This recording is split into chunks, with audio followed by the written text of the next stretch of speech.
할렐루야. 오늘 고린도전서 15장 26절에서 28절까지 말씀을 함께 봤습니다. 오늘 읽은 본문의 말씀은 예수께서 이 땅에 그리스도께서 다시 강림하시면 재림하시면 구원이 완성되고 그리고 하나님의 나라가 온전하게 임하게 되는 사건을 말씀하고 있습니다. 오늘 이 말씀을 통해서 우리 모든 성도님들의 삶이 이 땅 가운데 임하게 될 하나님의 나라, 그리고 우리가 들어가게 될 그 영원한 하나님 나라를 소망하며 살아가는 축복의 삶이 되시길 주님의 이름으로 축원합니다. 오늘 본문 26절에 보면 이런 말씀을 합니다. 맨 나중에 멸망받을 원수는 사망이니라 말씀합니다. 예수 그리스도께서 이 땅에 재림하시게 되면 어떤 역사가 일어나느냐? 예수 그리스도께서 부활하신 것이 부활의 첫 열매였고, 그리고 그리스도께서 이 땅에 강림하시면, 재림하시면 부활의 둘째 열매가 일어나게 됨을 분명하게 말씀하셨습니다. 그렇게 예수께서 이 땅에 강림하실 때 먼저 죽은 자들이 부활의 신령한 몸을 입고, 그리고 살아있던 자들, 성도들이 부활의 신령한 몸으로 바뀌어져서 이 땅에 재림하시는 예수 그리스도를 영접하고 그 하나님 나라의 역사들이 펼쳐지게 됨을 말씀하고 있습니다. 그렇게 둘째 열매로 부활이 이루어지고 나서 어떤 역사가 펼쳐지냐면 그리스도께서 사단을 멸하십니다. 그리고 나서 그 사단을 멸할 때에 오늘 본문 26절에 기록하고 있는 것처럼 마지막으로 이 멸망받을 원수가 무엇이냐면 사망이 멸망받게 됩니다. 이 사망이 멸망받는다는 것이 어떤 의미냐면 사망이 이 땅에 들어온 것은 죄 때문에 들어왔습니다. 창조를 마치시고 하나님께서 인간을 창조하시고 아담을 에덴에 데려다 놓으시고 나서 선악을 알게 하는 나무의 실과를 먹으면 반드시 내가 죽으리라 말씀하셨습니다. 그런데 그 말씀을 어기고 아담이 이 선악을 알게 하는 나무의 실과를 먹었고 그 죄 때문에 사망이 이 세상 가운데 들어왔습니다. 그러면 그 죄를 아담이 짓게 된 이유가 있습니다. 단순히 그냥 지은 것이 아니라 뱀의 유혹, 사단의 이 유혹으로 인해서 죄를 짓게 됐고 그 죄로 인해서 사망이 이 땅 가운데 들어왔습니다.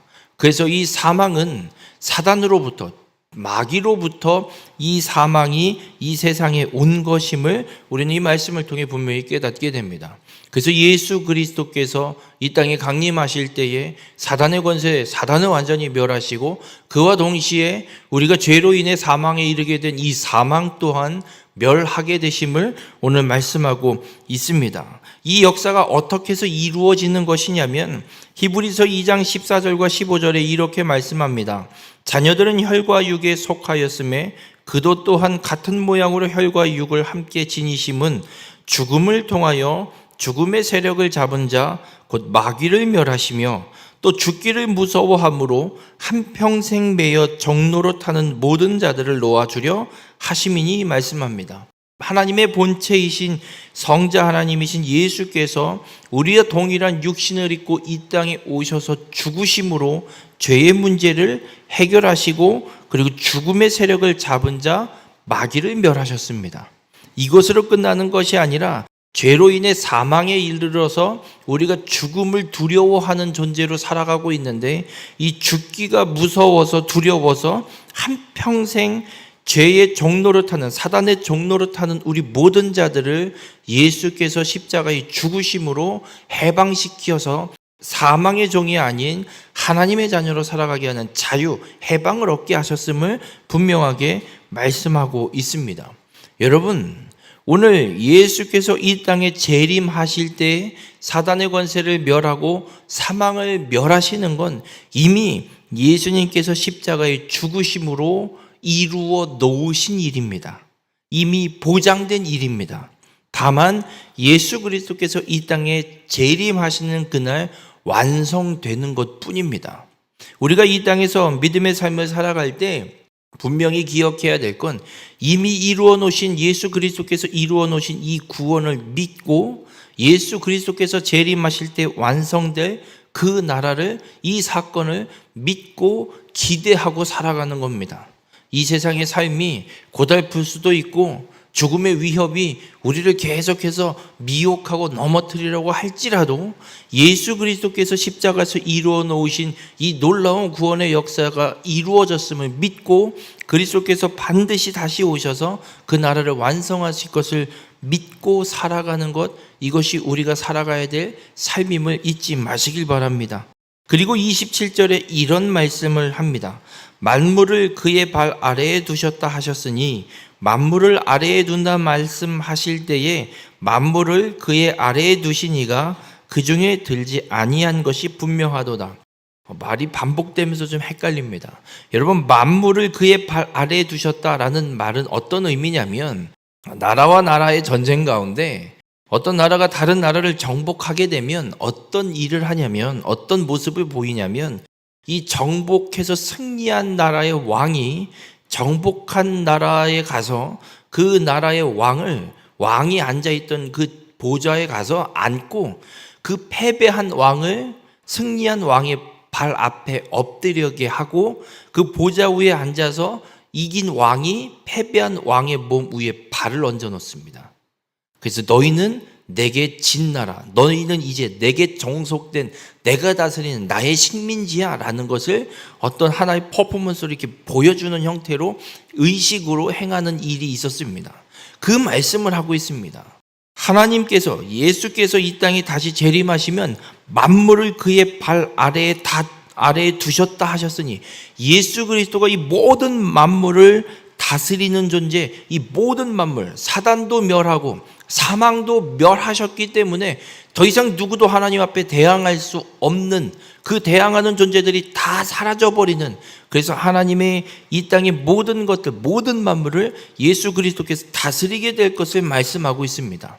그런데 그 만물을 아래에 둔다 말씀하실 때에 이 모든 만물, 이 만물이라는 단어에 모든 것들이 다 들어가는데, 이 만물에 누가 들어가지 않냐면 성자 하나님 앞에 그 모든 권세를 허락하신 성부 하나님은 이 만물 안에 들어가지 않는다는 말씀을 27절에 하고 있습니다.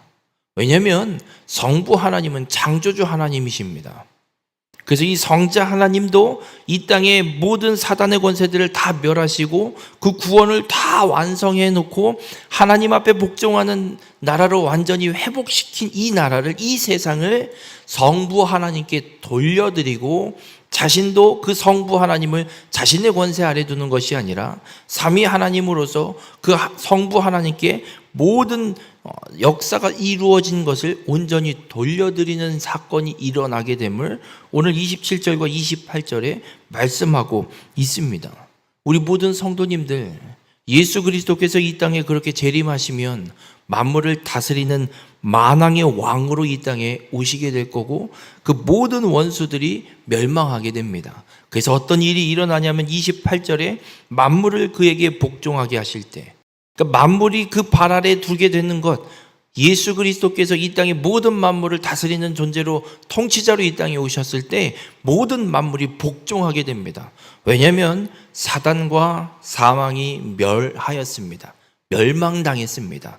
하나님 앞에 대항하는 원수들이 멸망되었고, 예수 그리스도를 믿어 구원받은 하나님의 성도들이 부활의 신령한 몸을 입고 이 땅에 있기 때문에 더 이상 누구도 하나님 앞에, 예수 그리스도 앞에 반항하거나 대항하는 존재가 없습니다. 모두가 예수 그리스도께 복종하는 세상이 이루어지게 됩니다.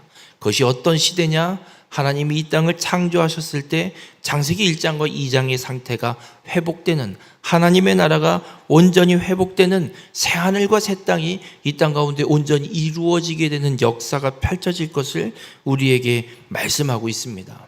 우리 모든 성도님들, 부활의 첫 열매이신 그리스도께서 이 땅에 강림하시면 세상의 마지막이 임하게 됩니다.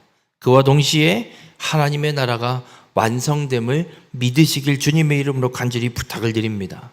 우리가 부활의 소망을 품고 살아가는 것, 바로 이렇게 완성될, 우리 가운데 임하게 될 하나님의 나라를 사모하며 기다리고 살아가는 겁니다.